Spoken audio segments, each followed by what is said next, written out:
నమస్కారం అమ్మా. అందరికీ నమస్కారం.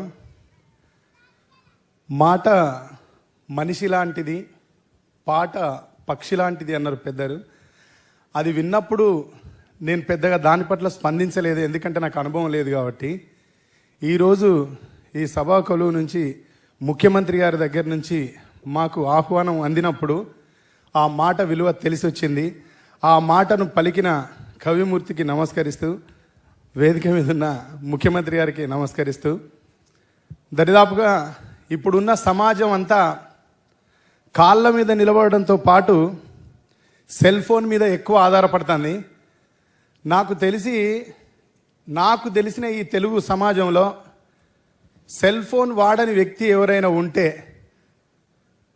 మీకు తెలుసో తెలియదో, జగనన్నే ఫస్ట్ ఉండేది.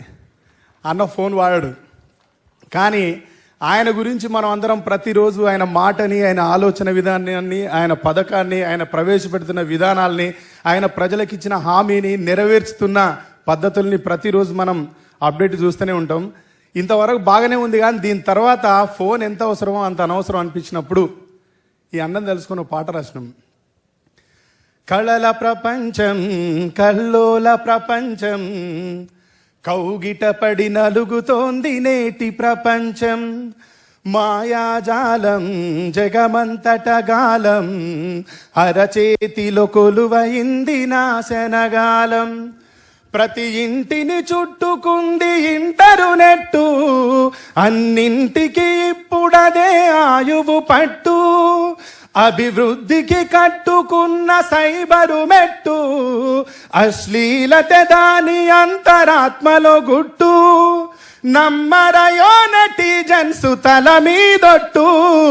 కలల ప్రపంచం, కల్లోల ప్రపంచం, కౌగిట పడి నలుగుతోంది నేటి ప్రపంచం. బ్యాంకులో అకౌంట్ ఉండి బ్యాలెన్సే లేకపోయినా, ఫేస్బుక్ అకౌంట్ ఉంటే అదే నేటి స్టేటస్ అంట. పర్సులోన పచ్చనోటు నికరంగా ఉండకున్నా, సెల్ ఫోనులో వాట్సాప్ వర్క్ చేస్తే చాలునంట. తెల్లవారేదాకా క్షణం నా పరు చాటింగ్, ఎవరినెవరు చేస్తుంటారో తెలియదు చీటింగ్. కలల ప్రపంచం, కల్లోల ప్రపంచం, కౌగిట పడి నలుగుతోంది నేటి ప్రపంచం. పక్క ఇంట్లో వైఫై ఉండి పాస్వర్డ్ తెలుసుకుంటే, పైసా ఖర్చు లేకుండా ప్రపంచాన్ని గెలకవచ్చు. సౌకర్యాలన్నీ ఉన్న ల్యాప్టాప్ ముందరుంటే, స్కైపులోనే కైపెక్కే సరదాలని పొందవచ్చు. అంతర్గత విషయాలను బయట పెట్టుతూ అంతరించిపోతున్నాడు మనిషి మట్టుకు. కలల ప్రపంచం, కల్లోల ప్రపంచం, కౌగిట పడి నలుగుతోంది నేటి ప్రపంచం. Thank you.